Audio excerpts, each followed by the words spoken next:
Alright everyone, welcome back to another video. I am officially back at the farm, which if you did not know, or if you follow my Instagram, you would know that I just recently had my beautiful baby girl, my daughter. We were at the hospital on January 11th, so I now have her, and she's beautiful and amazing. But I am now officially back at the farm. I took a little break, took some time getting used to now having a baby at the house, so we kind of settled in with that. But now since I'm back at the farm, today we just recently started spreading some fertilizer on all of our wheat ground. We're going to be swathing it and baling it whenever it's time and ready. So we turned on a few pivots now. I'm just going to grab my rain suit now. I have my rain suit here, so I'm just going to put that on, go open all the tips. I did already turn on all the pivots, and I turned on all the wells for all the water, so that's all ready. All I need to do is just go and turn on or open all the tips, and then I'm done here. Then I can move over to a few other different fields. And great, that one is closed. All these at the end here, they seem all fine. But I'm gonna open this one real quick. And luckily I can just close this valve right here. And then, because these are wobblers, these are a pain to deal with. So now this will be a whole lot easier now that this valve is right here.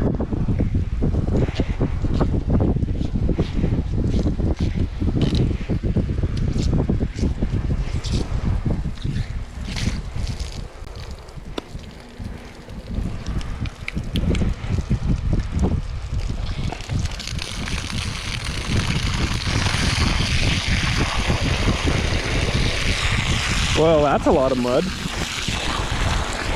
Might as well open this one.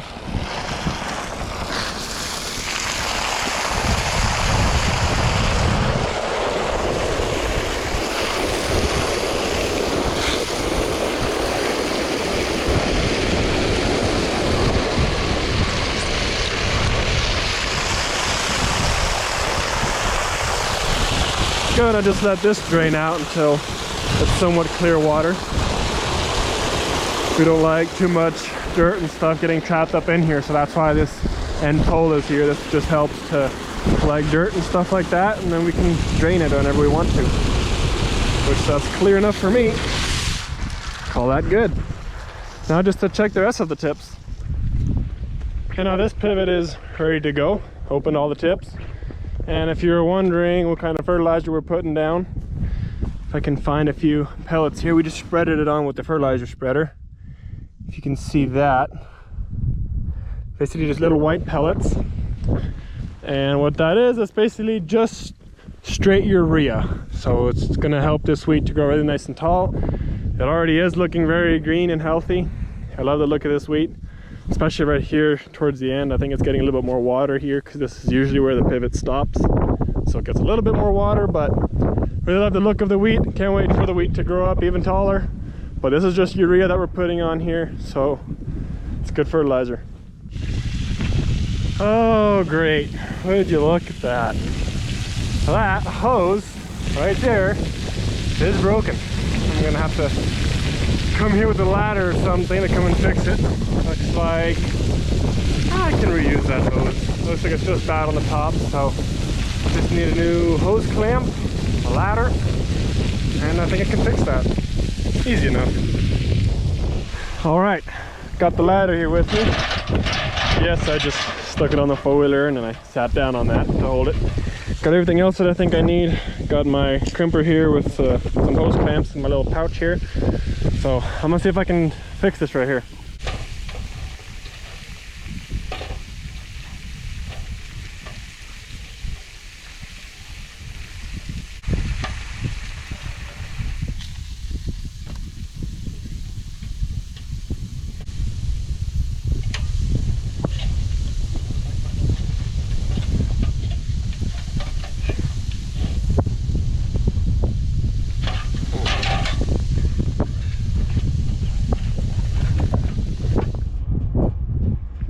On to the next one.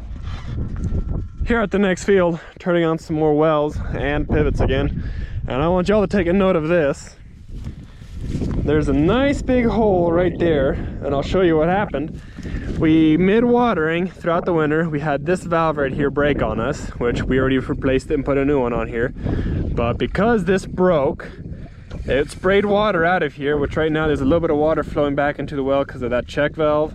But that's fine, we were okay with it. We wanted to just open it just a little bit, just that way water doesn't stay in there. So just about like that, just to where this valve right here doesn't freeze and break again.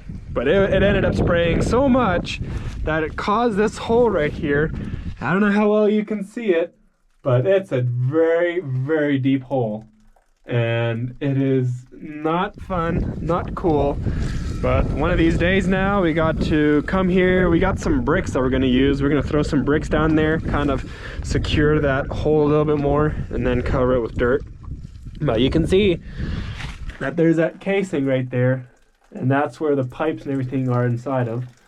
So that's gonna be fun to fix one of these days, or to fill, I guess. But I'm just glad that this cement piece right here, this didn't fall down or anything else kind of shifted or anything like that. So I'm glad it's just this and we can fix it. But a lot of sand did flow back into the well, and we are gonna have to pull this well because it is stuck in sand now.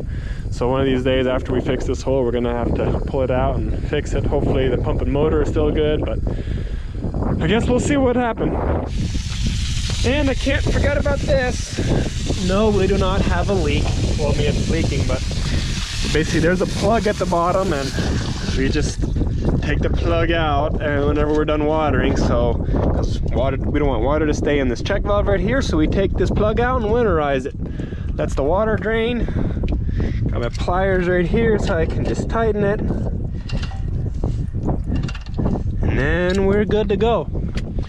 Just that way we don't break some check valves or break pipes or something like that. We don't want water staying in there, so we let it all drain. Anyways, back to turning on wells.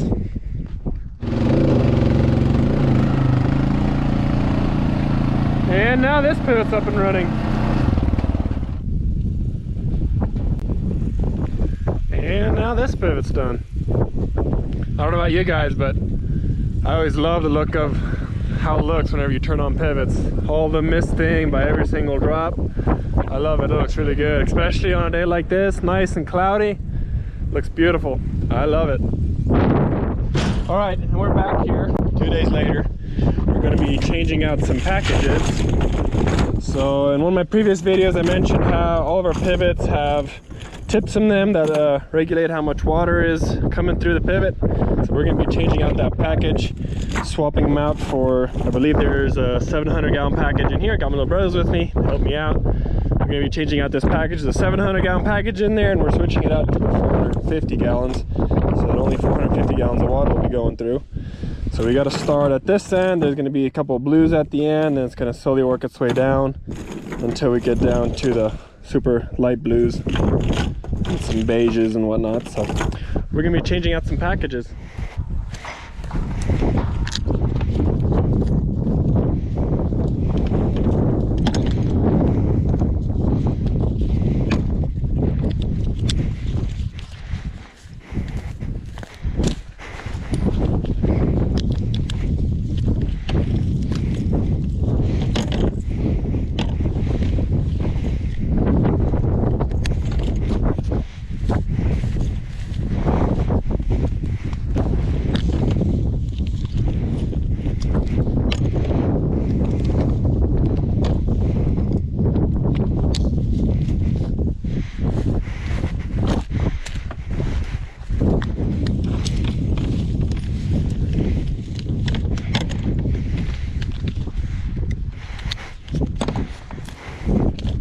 So we're pretty much done now for the day.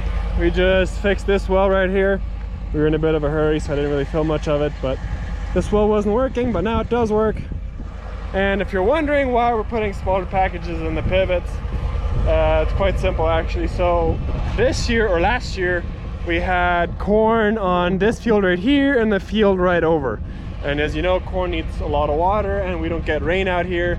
So we needed to push the full section of water to 2 fields, and we didn't do anything on the other 2 fields. Now this year, we're on that circle that was corn, we're putting peanuts on that circle, and then we'll put cotton on these 2 fields, and cotton doesn't use as much water, so that's why we can kind of split the full section of water onto 3 fields instead of just 2. So that's what the plan is for this year anyway. So once this wheat is tall enough, we'll swath it, bale it, and then when planting time comes, then we'll be planting some cotton under this ground. But the field over, the one where we're putting peanuts onto, we do have to plow that ground because we don't want too much voluntary corn or voluntary weeds or anything like, or just not voluntary weeds, but just regular weeds. We don't want weeds, anything else to grow there, and plowing really helps with that. So we are going to plow that ground before we plant peanuts on there. Once we plow it, we have to pack it, land plane it, and then come over it with the lister bar and then make some nice rows on that field. But that's anyways the plan for this area here. So, but that is going to be it for this video. I do appreciate y'all for watching, and I'll see you on the next one.